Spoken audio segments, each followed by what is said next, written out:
Hello and welcome back to Bedtime Stories. Tonight we will read part 2 of The Church Cat Abroad by Graham Oakley. Remember where we left off yesterday? We left off with Samson and his friends being abandoned on the beach. Let's see what happens next. They spent a rather scary night under a bush. The two mice didn't blame Samson because, as Humphrey said, a fellow couldn't help being born a nincompoop, and they'd all been right, and they'd be all right because South Sea Islands have plenty of nuts and fish and fruit and things, so they wouldn't starve. He was right about the things because they saw plenty of those during the night. And the next morning, they found there were nuts too, and fish. Oh, what is that? Do you know what that is? That's a coconut. And look at that big fish right there and the big scary teeth. Do you think they're happy about catching him? They look pretty scared. Samson's already running away.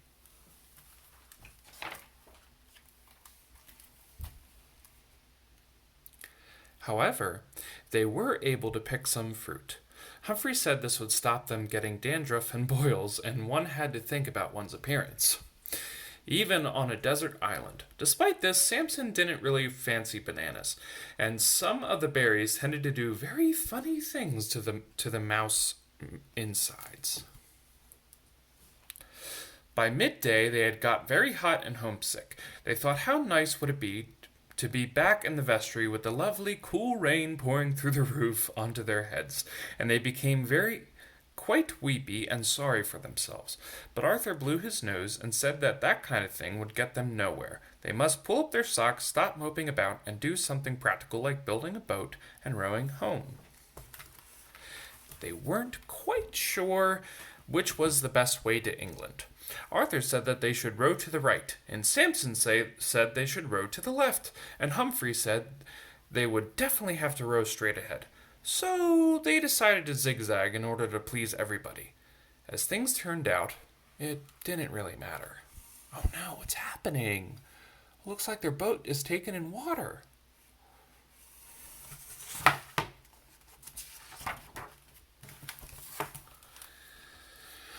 But they didn't despair. Instead, they explored the island in the hope of finding something useful. And they did. A pile of cheese and sardine sandwiches.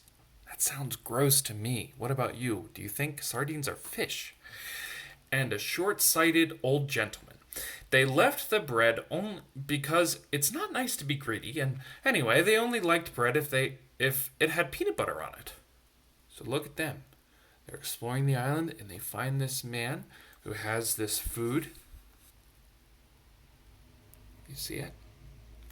Okay. Here's the next page. After the cheese and sardines, they went for a stroll on the beach, where they saw something which really cheered them up. A new ship had arrived. Humphrey read the sign on its side and said all they had to do now was to get discovered, and they would straight away be taken home. They might not be rare on the outside, he said, but anybody could see that they had rare minds. So what does this say? The Society for the Discovery of Rare and Exotic Animals Expedition. So they decided that they wanted to look rare.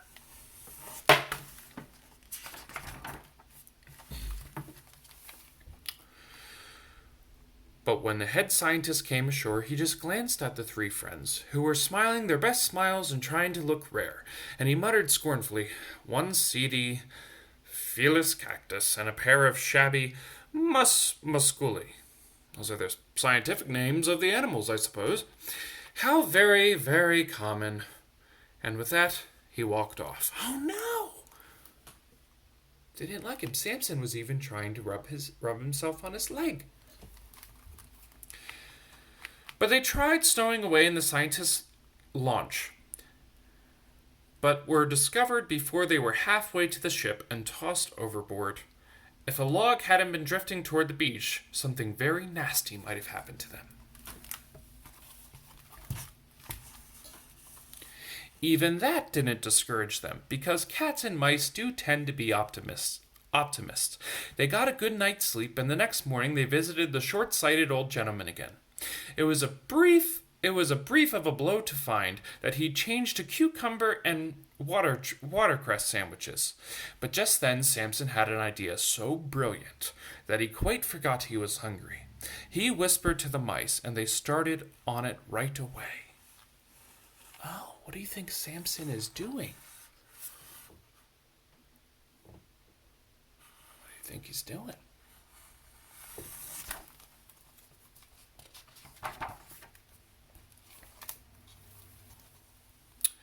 It was really very hard and artistic work, but it was quite fun too. And when they had finished, they all three looked very, very rare indeed. Look at them. Wow. Then they went back to the beach to wait for the scientists. Humphrey had made up a little speech. He was going to say that as rare animals weren't very common, they had decided to sacrifice their freedom in the noble cause of science and knowledge. But he didn't get a chance.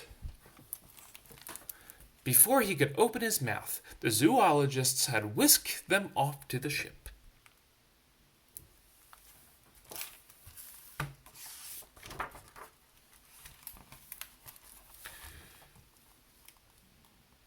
They were clearly not going to find anything rarer than Samson and his two friends, so the ship sailed for England right away. During the voyage, the scientists studied them very carefully, but were so interested in their insides they never noticed that their outsides were painted. Look at Samson and the little mice.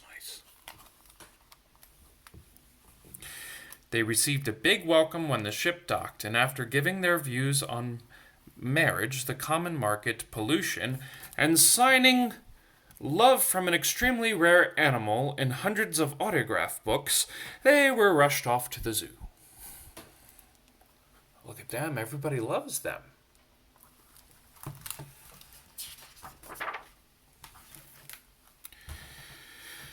They hated the zoo right from the very start. Oh, who wants to be in a cage like that? There was absolutely nothing to do and nowhere to go, and besides, everybody's manners were so appalling. As Humphrey said, how would people like it if a bunch of strange mice came and stared in through their windows all day?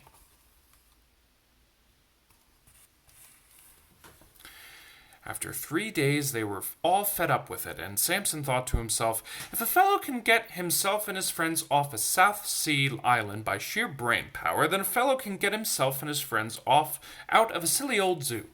So he pondered for a while and had another brilliant idea. He carefully washed off the red spots, and then he called the keeper. I've got measles, he groaned. I know I have, because when a rare, exotic, red-spotted creature like me catches measles, instead of coming out in red spots, the ones he already has go in. Sorry, I didn't know what exactly that was saying there for a minute. So he was rushed off to the zoo hospital, where he was put in a room all by himself because of being contagious as well as rare. There he quickly washed off the rest of the paint so that he looked like his old self again. Oh, Samson's got a good idea, doesn't he?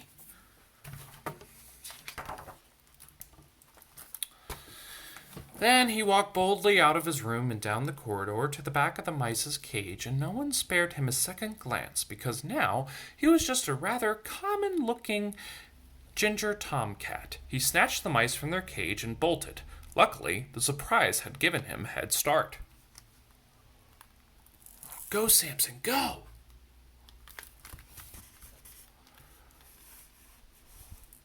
Once they were safe, he dunked the mice in a puddle to wash the paint off them, and then they thumbed a lift. Within a few hours, they were home. Oh, look at them. They're getting home. Oh no, what's in the paper? Brutal kidnapping, it says, and it looks like Samson's on the cover.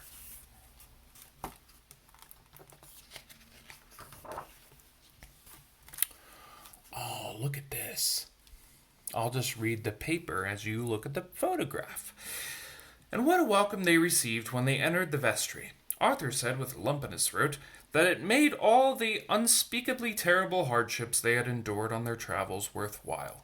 Everyone was so pleased to see them that they even tried to look happy when Humphrey announced that he intended to fill up all the evenings between now and the Christmas after next by giving them lectures on sociology, ecology, geology, zoology, entomology, and ichthyology of the South Sea Islands, together with a few tips on how to stop tails getting sunburnt and how to make whipped cream out of coconut milk.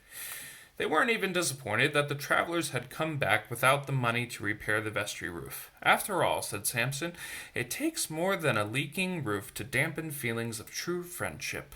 Then he blushed, because he didn't usually say sloppy things like that.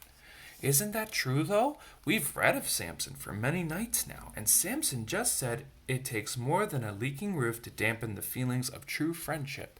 Samson must like these little mice. He really must. And that is the end of The Church Cat Abroad by Graham Oakley. Thank you for tuning in, and good night.